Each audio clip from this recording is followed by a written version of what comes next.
ആ ഇതൊരു ഫോട്ടോയാട്ടോ, അമിതാഭ് ബച്ചൻ്റെ കൂടെ ജയാബാദരി. ഇത് പല ആൾക്കാരും എൻ്റെ അടുത്ത് ഈ ഫോട്ടോ പണ്ട് കണ്ടിട്ട് ചോദിച്ചു, അല്ല ഇതെവിടെ പോയി, നിങ്ങൾ ബോംബെ പോയോ എന്നൊക്കെ ചോദിച്ചു. അല്ല, അതല്ല സംഗതി. രാജുവാണ് അമിതാഭ് ബച്ചൻ്റെ അടുത്തിരിക്കുന്നത്. ഞാനെന്നിട്ട് മോനോട് പറയുകയും ചെയ്തു, അഭിഷേകും ഒക്കെ ആയിട്ട് പിന്നെ വലിയ സംസാരമൊക്കെ ഉണ്ട്.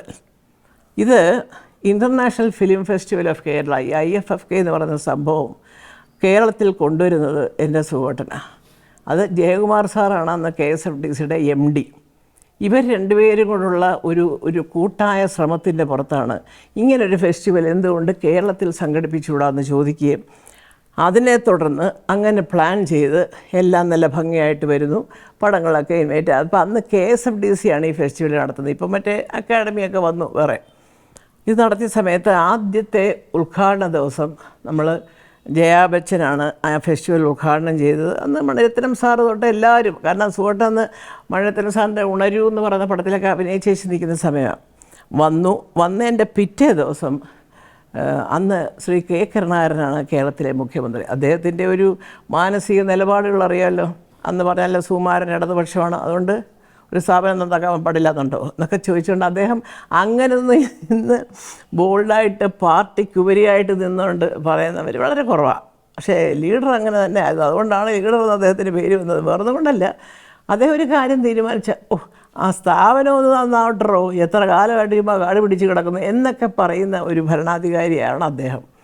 അതിപ്പോഴും ഞാൻ പറയും, ഭരിക്കേണ്ടവരല്ല ചില സ്ഥാപനങ്ങൾ ഭരിക്കേണ്ടിടത്തിരിക്കുന്നത്. അതിലൊരു ചെറിയ സങ്കടമുണ്ട് ഞങ്ങൾക്കൊക്കെ. ചിലപ്പോൾ കുറച്ചുകൂടെ നന്നാക്കാമായിരുന്നു, വേറെ ആരെങ്കിലും ഒന്ന് കണ്ടുപിടിച്ച് വെച്ചിരുന്നെങ്കിൽ എന്നൊക്കെ തോന്നിയിട്ടുണ്ട് കേട്ടോ. അതൊക്കെ സ്വാഭാവികം മാത്രം. ഏതായാലും കരുണാകരൻ സാറ് ലഞ്ചിന് വിളിച്ചു, ഒരു ദിവസത്തെ ഭക്ഷണം.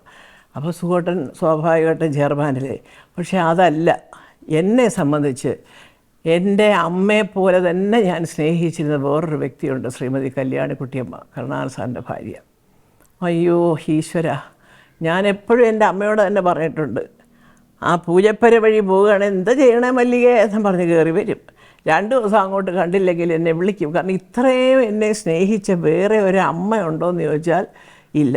ഞാൻ എപ്പോഴും എൻ്റെ അവിടുത്തെ പറഞ്ഞിട്ടുണ്ട്, അമ്മ എന്ത് സ്നേഹം, അമ്മ എന്തിനാണ് ഇത്രയും എല്ലാം ദൈവം കൊടുത്തിരിക്കുന്ന ഒരമ്മയ്ക്ക് എന്നോട് എന്താ ആവശ്യം. പക്ഷേ വലിയ കാര്യമാണ്. അവിടെ ആരെങ്കിലും എന്തെങ്കിലും കുറച്ച് നാട്ടിൽ നിന്ന് തൃശ്ശൂരിൽ നിന്ന് വരുമ്പോൾ അമ്മയുടെ സഹോദരിമാരുടെ മക്കളുമൊക്കെ ഉണ്ട്, എന്തെങ്കിലും കുറച്ച് ഒരു ഏത്തക്കൊല കൊണ്ടുവന്നാൽ അതിൽ നിന്ന് ഒരു പകുതി വെട്ടി വൈകുന്നേരം ആകുമ്പോൾ എൻ്റെ വീട്ടിൽ വരും.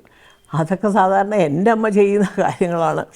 ഇത് ഞാൻ പറയാൻ കാര്യം, അപ്പോൾ അദ്ദേഹത്തിൻ്റെ ഓഫീസിൽ നിന്ന് ഒരു ഫോണ്, അതെ മലയും കൂടെ വരണം കേട്ടോ എന്ന് പറഞ്ഞു. അപ്പോൾ ഞാൻ അയ്യോ അത് ഈ ഒരു ഒഫീഷ്യൽ ലഞ്ചല്ലേ, ഞാനത് വരുന്നത് ശരിയാണോ, അല്ലല്ലല്ല അതൊന്നും പറഞ്ഞാൽ ഒക്കത്തില്ലെന്ന് പറഞ്ഞു. ഒരു 10 മിനിറ്റ് കഴിഞ്ഞപ്പോൾ അമ്മ വിളിക്കുന്നത്, എന്താ അങ്ങനെ പറയാൻ കാര്യം, കുട്ടി ഇവിടെ തന്നെയാ, ഇവിടെ വന്നേ പറ്റുള്ളൂ ഇന്ന് വരണം.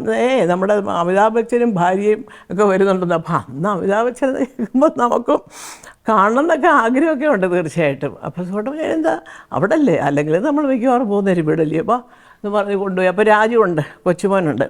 ഇന്ദ്രൻ അന്ന് ഹോസ്റ്റലിൽ നിൽക്കുകയാണ്. ചെറിയ പ്രായത്തിൽ 2 വർഷം അവനവിടെ പഠിച്ചിട്ടുണ്ട്.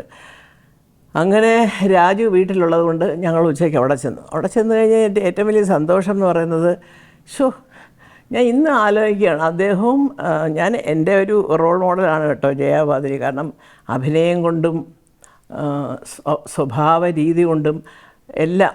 ഇപ്പോൾ രാഷ്ട്രീയത്തിൽ തെറ്റ് കാണിച്ചാൽ ചിലപ്പോൾ കുറച്ച് ഒച്ചത്തിൽ സംസാരിച്ചതായിരിക്കും, അത് സ്വഭാവത്തിൻ്റെ ഒരു കുറ്റമായിട്ട് നിങ്ങൾ കാണരുത്. എല്ലാ സ്ത്രീകളും അങ്ങനെ ക്ഷമ പരീക്ഷിക്കുന്ന സംഭവങ്ങൾ വരുമ്പോൾ ചിലപ്പോൾ ഒന്ന് പൊട്ടിത്തെറിച്ചു എന്നിരിക്കും, അത്രയേ ഉള്ളൂ. പക്ഷേ ഞാൻ പറയാൻ കാര്യം എന്താണെന്ന് വെച്ചാൽ, ഞാൻ അന്ന് ലഞ്ചിന് പോകുന്ന സമയത്ത് ഈ പറഞ്ഞതുപോലെ മാഡം ഓടി വരുന്നു, ജയാ ബച്ചൻ ഓടി വരുന്നു. അപ്പോൾ തലേ ദിവസം ഉദ്ഘാടനത്തിന് കണ്ടു.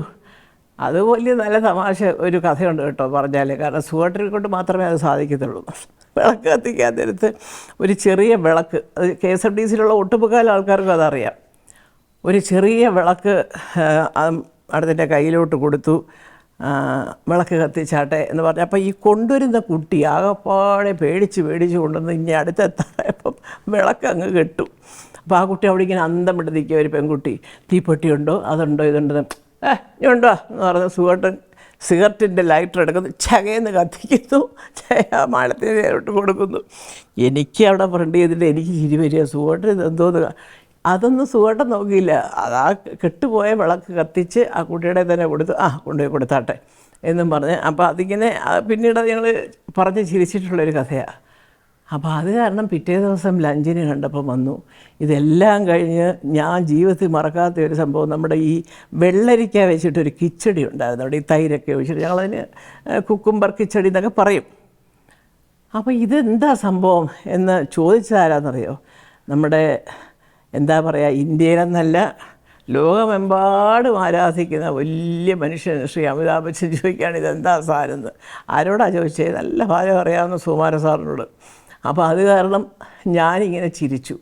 അപ്പോൾ സുഖേട്ടൻ അപ്പോൾ സാധനം ഇത് കുക്കുംബറാണ്, പക്ഷേ എന്താണ് ഇതിൻ്റെ പേരെന്നൊക്കെ ഉള്ളത് എൻ്റെ വൈഫ് പറഞ്ഞു തരും എന്നും പറഞ്ഞ് ഞാൻ പിന്നെ അടുത്ത് ചെന്നിട്ട് ഇതാണ് സംഭവം ഞങ്ങളിങ്ങനെ പറയാം. അപ്പം അവിടെയൊക്കെ കിച്ചടി എന്ന് പറഞ്ഞാൽ ഒരു സ്വീറ്റാണ്. ഞാൻ പറയാം സാർ ഇവിടെ ഒരു കേരളത്തിലിട്ടൊരു പേരാണ്, അതിനല്ലാതെ അതിപ്പോൾ ഇത് ഇന്നതുകൊണ്ടാണ് എന്നുള്ള ഒരു എക്സ്പ്ലനേഷൻ ഒന്നും തരാനില്ല. തൈര് ഒഴിച്ച കുക്കുംബർ കിച്ചടി എന്ന് പറഞ്ഞ് ഞങ്ങൾ മലയാളികൾ ഇട്ടൊരു പേരാണ് എന്നൊക്കെ പറഞ്ഞപ്പോൾ, കാരണം അവിടുത്തെ കിച്ചടി അല്ല അത്. അപ്പോൾ അന്ന് തൊട്ട് ഞാൻ അദ്ദേഹവും ജയ മാഡം എന്നോട് സംസാരിച്ച് ഞാൻ ഒരുപാട് നല്ല സ്മരണകളോടെ ഞാൻ ഓർക്കും.